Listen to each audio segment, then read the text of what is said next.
how to clean bathroom glass door. And all you need to do now is just simply gather your cleaning supplies. So start by getting the right tools for the job.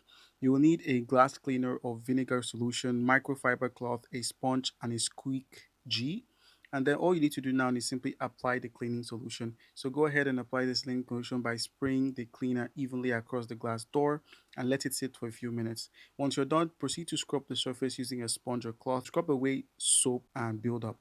All right, now the next thing you need to focus on would be focusing on the corners of your glass, the edges, and any heavy stains on the glass. Once you're done there, just go ahead and rinse the glass with water to remove the residue. Now, once you're done there, use a squeaky G to remove water and prevent any streaks. And then once you're done, just go ahead and wipe dry and polish. So finish by wiping with a dry microfiber cloth for a more polished look. And then to prevent future buildup, just go ahead and rinse your back glass door after every shower. All right.